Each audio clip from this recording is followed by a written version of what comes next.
Olá a todos, eu espero que vocês estejam todos muito bem e plenos de saúde. Eu sou o Primo Paganini, o médico psiquiatra metido a clínico. Hoje eu vou falar sobre um tema que eu gosto bastante porque ele tem a ver com a minha área de especialidade, que é a depressão.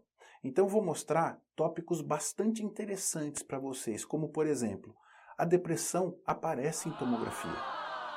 A depressão ela é fator de risco para infarto agudo do miocárdio e para derrame cerebral, para AVE, que foram os dois primeiros vídeos sobre os quais a gente falou. Eu quero comentar hoje com vocês sobre as causas físicas da depressão. A gente vai ter uma oportunidade em que a gente vai falar sobre as causas psíquicas e para isso eu vou contar com um psicólogo ou com um psicanalista. Eu vou falar sobre os sintomas da depressão que mostram que existe um componente físico nessa doença. Vou mostrar também como é a primeira consulta no psiquiatra e quebrar esse tabu de que o psiquiatra é médico de louco. Eu não sou médico de louco, eu sou médico de pessoas normais que sofrem de causas psíquicas. Quero falar um pouquinho também sobre os antidepressivos e o que eles fazem no cérebro. E finalmente falar sobre prevenção, que essa é a grande função do nosso canal. Antes da gente prosseguir então, peço que vocês se inscrevam no canal, que vocês toquem o sininho para vocês receberem as notificações, que vocês deem o joinha para a gente ter uma ideia de como que vocês estão recebendo o nosso material e a nossa didática e que vocês compartilhem o quanto vocês quiserem, tanto aqui no YouTube quanto no Facebook. Não deixem de curtir também a nossa página Meu Primo é Médico, que fica no Facebook, e peço também que curtam a minha fanpage, que é a Consultório de Psiquiatria Primo Paganini, em que eu pego os artigos científicos de psiquiatria mais recentes e traduzo para uma linguagem bem popular, bem compreensível para todo mundo.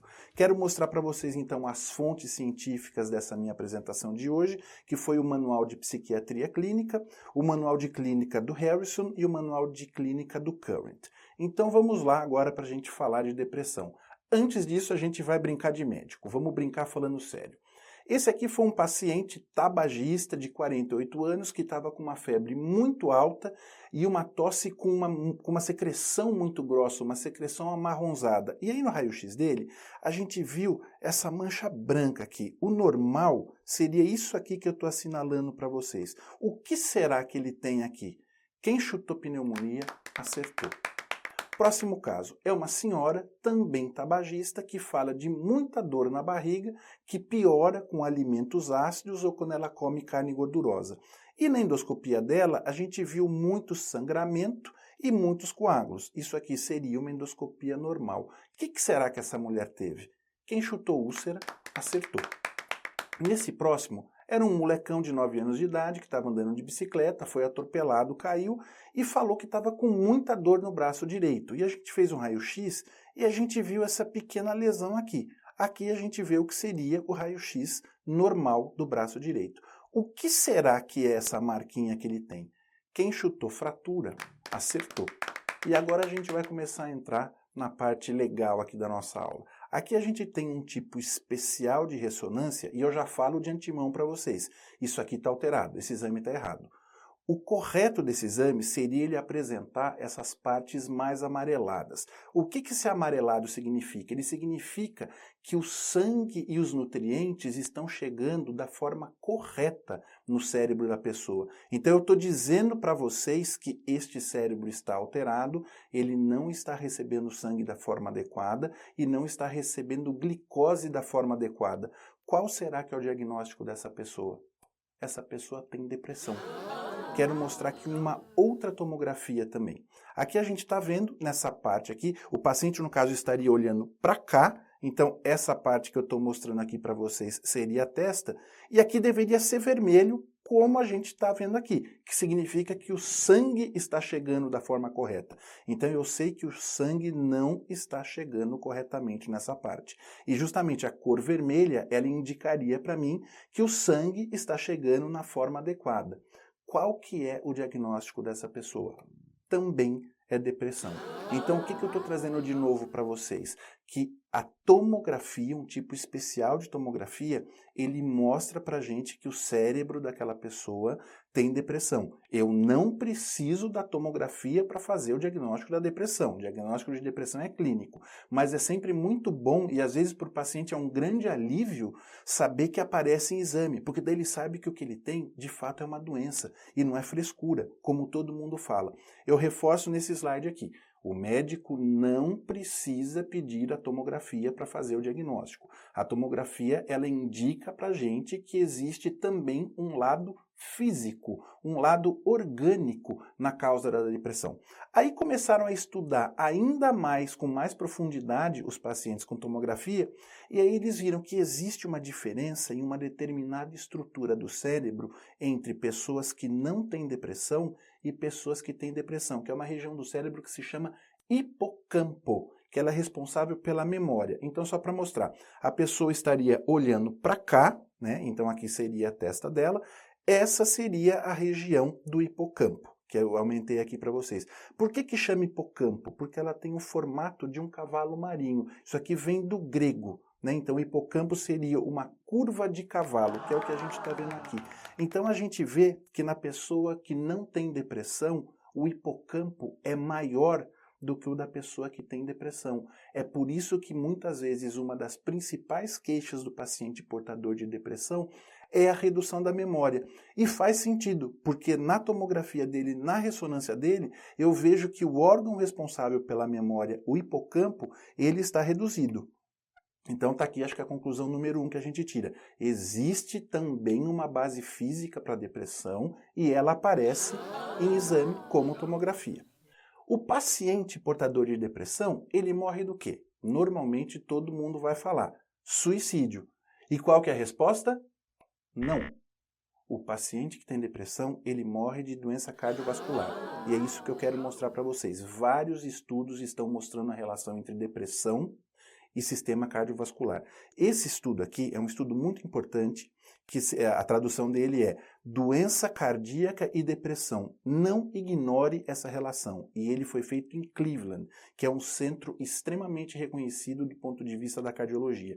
E o que ele mostra pra gente? Que o paciente portador de depressão, ele tem uma série de alterações na fisiologia do organismo. O organismo dele acaba funcionando de um jeito um pouco diferente, de forma que ele tem aumento dos hormônios de estresse.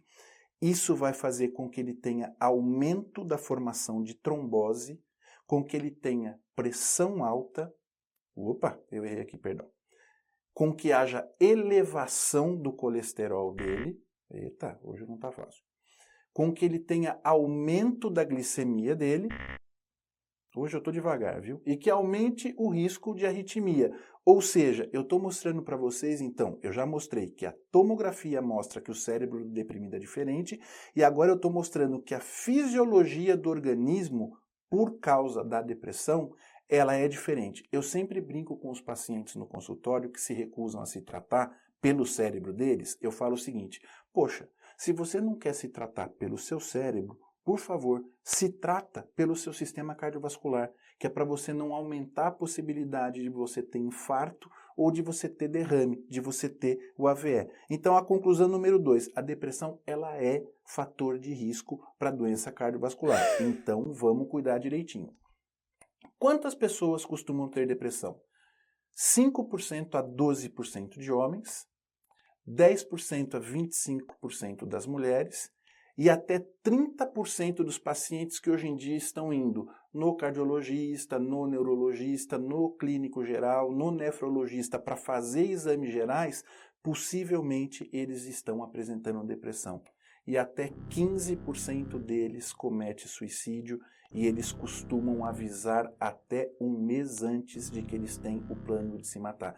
E a gente sempre deve valorizar a queixa do paciente quando ele fala de suicídio, porque às vezes ele erra a dose, então ele chega muito perto da sacada, ele toma muito comprimido a mais, ele corre muito mais rápido com o carro e nessa brincadeira ele acaba morrendo. Então a gente tem que valorizar a queixa de suicídio. Aqui para mostrar os países que têm índice de suicídio e o Brasil está no 3º lugar no ranking, no índice de suicídio entre países. Quais são as causas? As causas são várias, como eu comentei com vocês hoje, a ideia é falar das causas físicas. Então existe a redução de 3 substâncias no cérebro do paciente. Existe a redução da noradrenalina, existe a redução da serotonina, a redução da dopamina. Opa, então a causa física da depressão é a queda de noradrenalina, serotonina e dopamina. O que a noradrenalina faz? Ela me dá a energia, ela me dá o pique. O que a serotonina me dá? Ela me ajuda a relaxar e a controlar os meus impulsos. E o que a dopamina me dá? Ela me dá motivação e ela me dá libido. Então, basicamente seria isso. Noradrenalina me dá energia, serotonina controla o impulso e ajuda a relaxar, e a dopamina dá o prazer. Difícil? Vocês vão ver que não é não. Vou mostrar, vou simplificar aqui para vocês. Vamos pensar aqui, a gente está vendo o cérebro ele é composto de tijolinhos básicos que se chamam neurônios, que é o que a gente está vendo aqui. E o neurônio, ele funciona à base de eletricidade. Então o que a gente está vendo aqui é o choquinho.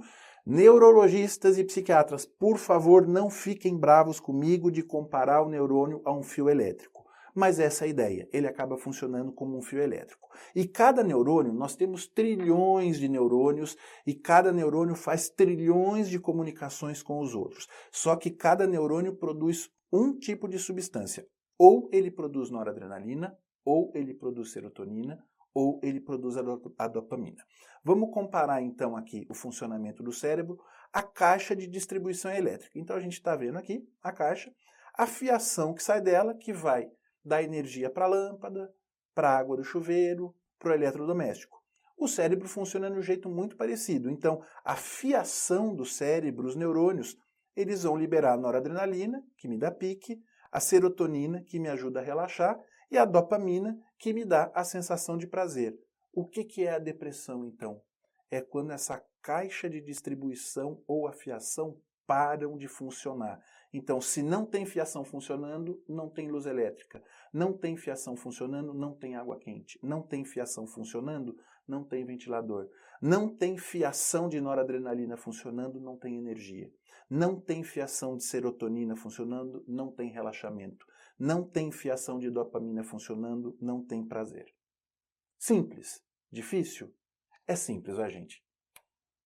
Fatores de risco. Aqui é mais para mostrar para vocês os fatores genéticos. Se eu tenho gêmeos univitelinos e um deles tem depressão, a chance de o outro ter depressão é de 40%. Outro elemento que mostra o fator físico da doença. Se eu tive um episódio, eu curei, qual é a chance de eu vir a ter um novo episódio? 20%, 40%, 50%, 70%, 80%? É de 50%, mostrando para a gente, então, a base física e a importância dela. Então, quais são os sintomas, né? Eles são vários, eu vou discorrer um pouquinho sobre cada um. Um deles é a alteração do sono, normalmente insônia. É difícil pegar no sono, é difícil manter o sono e existe o despertar precoce, que é o acordar por volta das 4 da manhã e não conseguir pegar no sono. A alteração de peso, normalmente é perda de peso,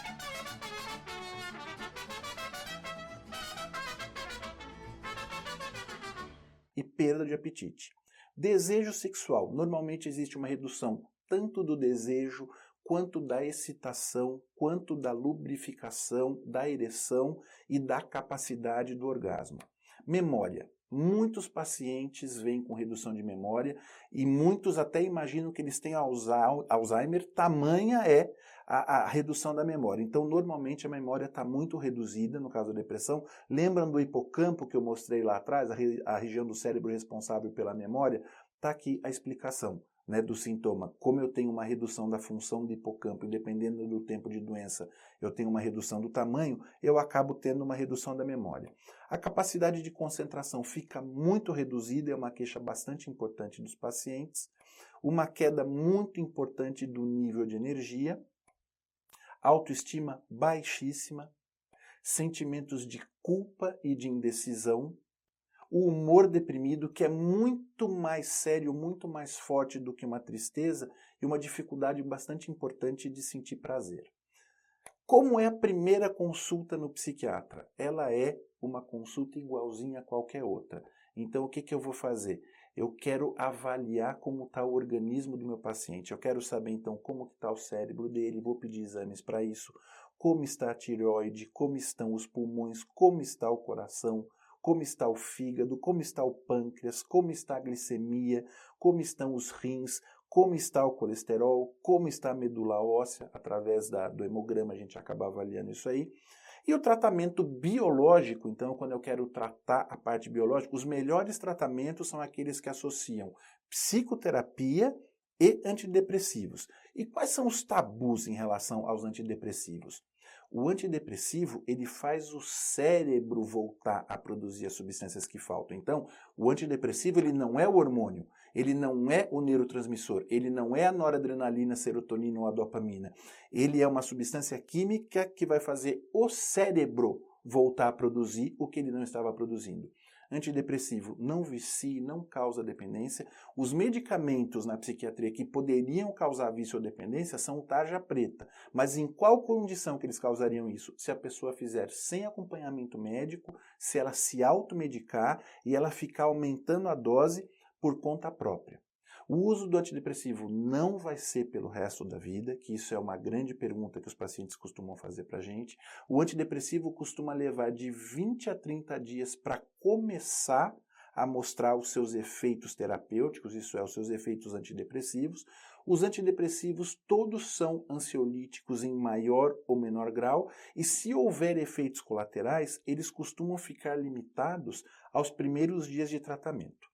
Eu trouxe aqui alguns nomes de antidepressivos, não pretendo falar todos eles para vocês, mas é mais para mostrar as classes que normalmente os médicos utilizam. São os tricíclicos, que foram os primeiros que surgiram, depois os serotoninérgicos, os duais, que são de nova geração, e outros que têm alguns mecanismos diferentes, mas que todos buscam o quê? Aumentar noradrenalina, serotonina e dopamina. E as minhas mensagens finais agora. O que a gente faz com o paciente deprimido? Gente, respeito acima de tudo. E depois do respeito, o que a gente faz? Mais um pouquinho de respeito. Faz parte do tratamento do paciente com depressão solidariedade, compaixão e cumplicidade no tratamento. Eu vou mostrar para vocês o que aumenta a dor do paciente que é portador de depressão. Dói ouvir que aquilo é frescura. Dói ouvir que aquilo não é doença. Dói ouvir que não tem tempo para depressão. Dói ouvir que se tivesse dinheiro, a depressão iria embora. Então, ouvir palavras do tipo, esforce-se para melhorar. Você fala isso para alguém que está com cólica renal? Esqueça dessas sensações. Você fala isso para alguém que sofreu uma amputação? Esses sintomas não são reais. Você fala isso para alguém que está com infecção? Você não precisa de tratamento, afinal isso não é doença. Você fala isso para um diabético? Você que não quer melhorar, fala isso para um portador de HIV? Se você quisesse melhorar, você faria alguma coisa. Fala isso para um paciente em coma. Então, o objetivo hoje dessa apresentação foi tentar mostrar para vocês a base física que aparece em tomografia, que é para mostrar que existe um aspecto físico, que existe um aspecto biológico nessa doença. E quando falamos de depressão, estamos falando de doença. Então, eu espero que com esse vídeo vocês comecem a olhar, a pensar de uma forma diferente o que é a depressão. Na vida a gente tem que ter gratidão, né, pelas coisas. Quando a gratidão passa a ser seu modo operacional, a vida muda. Eu tenho muita gratidão a muita gente que está me ajudando aqui a fazer esse vídeo. Eu quero mostrar aqui para vocês o Dr. Augusto Goldoni, que fez o livro, acabou de escrever o livro Atravessando os Vales da Depressão. Quero agradecer o Gabriel, que é um santo, que tem uma paciência para tudo. A Fernanda Bertazzi, que sempre incentiva a gente a fazer esses vídeos. A minha mãe, que me ensinou que tem que estudar, tem que ler, tem que se esforçar, tem que correr atrás. Que bom, deu muito certo. ao Gustavo, que é outro santo que tem uma paciência de Jó quando faz as edições ou quando tem que mudar tudo aqui no estúdio, a Silvia Belintani, que também estimula para que esse canal aconteça, e ela ainda vai vir aqui algum dia para falar com a gente, e a Marília, que está lá nos Estados Unidos, mas está acompanhando a gente e está dando altas dicas do que a gente vai fazer no canal. Então, não deixem de curtir o canal no YouTube. O que eu posso dizer para vocês então é muito obrigado mais uma vez, curtam o nosso canal, continuem com a gente e vamos pensar na depressão de um outro jeito. Muita saúde para vocês, até o próximo vídeo. Tchau, tchau.